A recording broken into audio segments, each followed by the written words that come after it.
देखिए ईरान की सेना की तरफ से एक बड़ी वार्निंग आई है इजराइल के लिए। आईआरजीसी के कमांडर इन चीफ देखिए बड़े पद पे हैं ये, इनकी तरफ से ईरान के बड़े कमांडर की तरफ से ये बड़ी चेतावनी आई है और ईरान की सेना का कहना है कि अगर इस बार इजराइल ने हमला करने की हिमाकत की, पूरे इजराइल को जहन्नुम बना दिया जाएगा, पूरे इजराइल को दोजख बना दिया जाएगा। देखिए जो खबर है पहले मैं आपको बताऊं, Iran IRGC commander in chief major general Mohammad Pakpour warned that any future attacks by the US और Israel would be met with decisive retaliation. इनकी तरफ से कहा गया है, आईआरजीसी के जो कमांडर इन चीफ हैं मोहम्मद पाकपोर, इन्होंने कहा है कि अगर अब की बार अमेरिका या इजराइल की तरफ से किसी तरह का अटैक हुआ ईरान पर, पूरे इजराइल को जहन्नुम बना दिया जाएगा। देखिए speaking with Iraqi national security adviser Qasim al Araji in Tehran, ये जब इन्होंने ये बयान दिया उस समय इराक के जो सिक्योरिटी एडवाइजर हैं कासिम अली अरजाजी, वो असल में तेहरान के दौरे पर थे। ये इनका दौरा कुछ समय पहले हुआ, 2-3 दिन पहले हुआ, और वो दौरे पे थे तेहरान के। उनके सामने ये बयान दिया है आईआरजीसी के कमांडर इन चीफ ने, और उन्होंने कहा है Pakpour would Iran would unleash hell against aggressors, जो हमला करने वाले होंगे उनको हम जहन्नुम में तब्दील कर देंगे, ये उन्होंने कहा है। Pakpour would Iran would unleash hell against aggressors. देखिए ये जो अभी 12 दिन की जंग हुई उसके बाद अब जो हालात बन रहे हैं, ईरान इस बात को अच्छी तरह समझ रहा है कि न्यूक्लियर प्रोग्राम को लेकर अली खामेनी साहब ने साफ कर दिया गया है, ईरान किसी तरह का कोई समझौता नहीं करेगा। ये बात ईरान के विदेश मंत्रालय की तरफ से भी कह दी गई है कि आप जो लगातार शर्तें थोप रहे हैं मिसाइल रेंज कम करने के लिए या ईरान के न्यूक्लियर प्रोग्राम को कर्टेल करने के लिए, ऐसी कोई बात ईरान स्वीकार करने नहीं वाला है। ये बात तय हो चुकी है, ये फैसला ले लिया गया है ईरान में। ये सिक्योरिटी काउंसिल जो है वहाँ की, उसमें भी ये बात हो चुकी है, अली खामेनी साहब के लेवल पे भी ये बात क्लियर कर दी गई है। यानी डेडलॉक अब एक ऐसी जगह पहुँच गया है जिसका अगला कदम सिर्फ और सिर्फ जंग है और ईरान इसकी तैयारी कर रहा है। अब देखिए इस बीच में इराक के जो नेशनल सिक्योरिटी एडवाइजर हैं, इनका दौरा होता है कासिम अल अराजी, इनका दौरा होता है ईरान का, और ईरान के साथ इराक ने एक बड़ी डील साइन की है। और ये डील क्या कहती है, इसके हिसाब से अवैध गतिविधियों और घुसपैठ को रोकने के लिए इराक और ईरान के बीच महत्वपूर्ण सुरक्षा समझौता हुआ है, जिसके तहत सीमा निगरानी के लिए संयुक्त समिति गठित की गई है। ईरान और इराक ने एक डील साइन की है बॉर्डर इलाके को लेकर कि यहाँ पे किसी तरह की भी घुसपैठ होती है उसको रोकने के लिए एक जॉइंट कमेटी बनाई जाएगी, जो इस बात पर नजर रखेगी कि बॉर्डर पे सब कुछ सेफ रहे, किसी तरह का कोई घुसपैठ ना हो, किसी तरह का कोई हमला ना हो, किसी तरह की कोई ऐसी गतिविधि ना हो जिससे दोनों देशों को नुकसान हो। इराक के राष्ट्रीय सुरक्षा सलाहकार कासिम अल अराजी ईरान पहुंचे, जहां उन्होंने राष्ट्रपति मसूद पेजिशकियान समेत देश के कई अधिकारियों से मुलाकात की। इस मौके पर पेजिशकियान ने कहा कि सहयोग से दोनों देशों के बीच न सिर्फ सुरक्षा बल्कि आर्थिक, वैज्ञानिक, सांस्कृतिक संबंध भी मजबूत हुए। ये ईरान के राष्ट्रपति का बयान आया कि इराक के जो नेशनल सिक्योरिटी एडवाइज़र हैं उनके आने से दोनों देशों के बीच में अब संबंध और मजबूत हुए। असली बात अभी आगे समझिए, पहले तो मैं बयान बता रहा हूँ आपको, इसके पीछे की कहानी समझिए आप। चीफ ऑफ स्टाफ जो है मेजर जनरल मुसावी, जो ईरान के चीफ ऑफ स्टाफ हैं, मेजर जनरल मुसावी ने ईरान और इराक की जनता के बीच गहरे भाईचारे पर जोर देते हुए कहा कि अमेरिका की मुख्य चिंताओं में से एक होगा। उन्होंने कहा अमेरिका इन दोनों देशों के बीच एकजुटता से परेशान है। हमारे दुश्मन अच्छी तरह से जानते हैं कि एकता के क्या फायदे हो सकते हैं। देखिए जो मेजर जनरल मुसावी है, इनकी तरफ से दूसरे बड़े जनरल का बयान है। इनका कहना ऐसा है कि ईरान और इराक अगर एकजुट हो जाते हैं तो अमेरिका और इजराइल की परेशानी जो है वो वाजिब है। उनको फिर लगता है कि ये दोनों देश अगर एक हो गए तो हमारा पत्ता कट जाएगा, यानी हमारा प्रभाव कम होगा। यही मेजर जनरल मुसाफी कह रहे हैं कि अगर जो है दोनों देश एक हो जाते हैं, इराक और ईरान के बीच में कोऑपरेशन बढ़ता है तो उससे बड़ा झटका होगा ये अमेरिका के लिए और इजराइल के लिए, ऐसा उनका कहना है। अब देखिए ये बात तो हुई कि इराक के जो है वो राष्ट्रीय सुरक्षा सलाहकार जो है वो ईरान के दौरे पर आते हैं, दोनों के बीच में सीमा को लेकर समझौता होता है।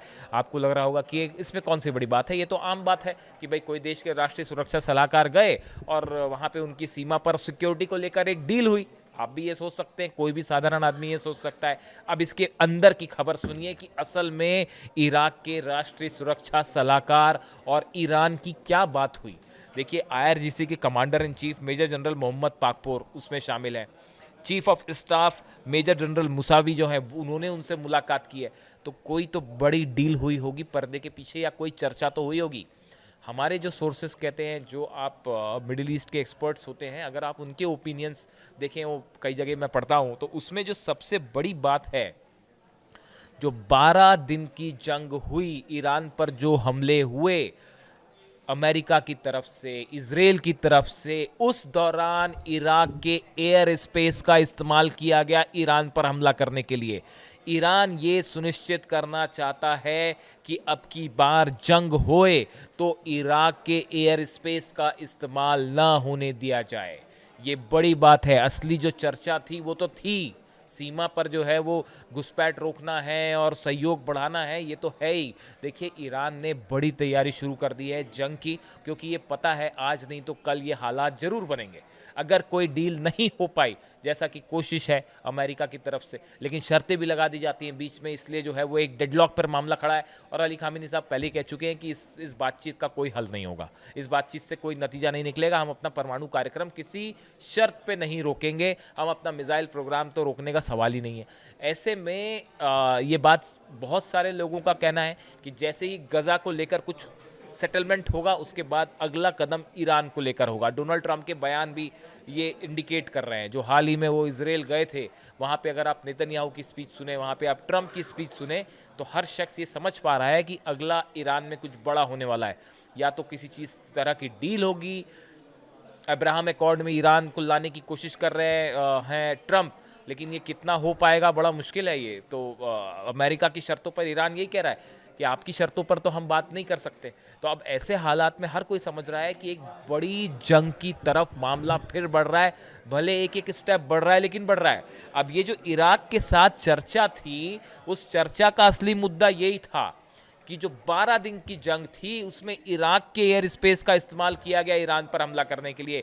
ईरान ये चाहता है कि अगली बार जंग हो तो इराक के एयर स्पेस का इस्तेमाल ना हो। इसके लिए स्ट्रैटेजी बनाई गई इस मीटिंग में, जो मैं समझ पा रहा हूँ, जो कुछ एक्सपर्ट्स की भी ऐसी राय है। देखिए, इराक की तरफ से जो है वो कई तरह की अपील भी की गई कि उसके एयर स्पेस का इस्तेमाल हुआ। खबरें ये भी आई कि यूनाइटेड नेशंस में भी इराक ने अपील की है कि भाई हमारे एयर स्पेस का हमारी परमिशन के बिना इस्तेमाल हुआ। लेकिन अब सवाल यह है कि उसे रोका कैसे जाए। उसके लिए क्या कोई पुख्ता रणनीति इराक और ईरान मिलकर बना सकते हैं?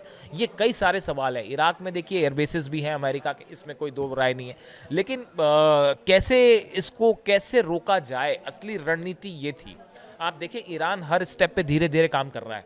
डिफेंस में एयर डिफेंस सिस्टम लागू करना हो, फाइटर जेट्स चाइना के, जो कि खबरें हैं J-10 पहुंच चुके हैं, उनका फाइटर जेट्स की बात हो, पुतिन ने MiG-29 दे दिए, वो तो कंफर्म है ही और पहुंच चुके हैं। चाइना वाला मामला थोड़ा हिडन है, ओपनली अभी अनाउंस नहीं हुआ है, लेकिन सोर्स यही कह रहे हैं कि चाइना के फाइटर जेट्स भी ऑलरेडी पहुंच चुके हैं।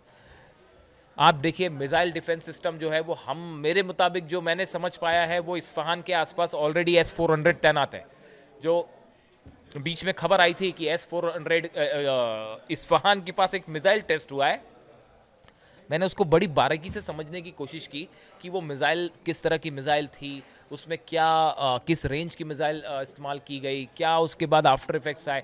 जो कई सारे कंट्रीज इसको मॉनिटर करती हैं, एजेंसीज, उन्होंने क्या इसको रेट किया। और कई लोगों का इस तरह से राय थी, डिफेंस एक्सपर्ट्स की, कि ये वो मिसाइल थी जो कि S-400 में इस्तेमाल हुई। यानी आप देखिए, जो ईरान के न्यूक्लियर पावर प्लांट्स हैं, ऐसा बताया जाता है, और इंस्टॉलेशंस इंपॉर्टेंट है, उसके पास S-400 की तैनाती हो चुकी है, फाइटर जेट आ चुके हैं। ईरान अपना डिफेंस सिस्टम तेजी से मजबूत कर रहा है। कई ऐसे देशों के साथ संपर्क हो रहा है जो कि जंग में मदद कर सकते हैं। कहाँ कहाँ कमी रह गई? पिछली बार ये एक बड़ा चैलेंज था कि भाई जो है इजराइल और अमेरिका को जेट्स के लिए दूसरे देश अपना एयर स्पेस इस्तेमाल ना करने दे। इस बात को लेकर एक अच्छा खासा वो विवाद छिड़ा हुआ था। तो अब ईरान ये सुनिश्चित करने में लगा हुआ है इराक से कि अगली बार आप एयर स्पेस इस्तेमाल ना करने दें। अब इसमें कितने हद तक बात हो पाई, इराक कितना सहमत हो पाएगा, अमेरिका का दबाव कितना रहेगा इराक के ऊपर, ये तमाम सवाल है।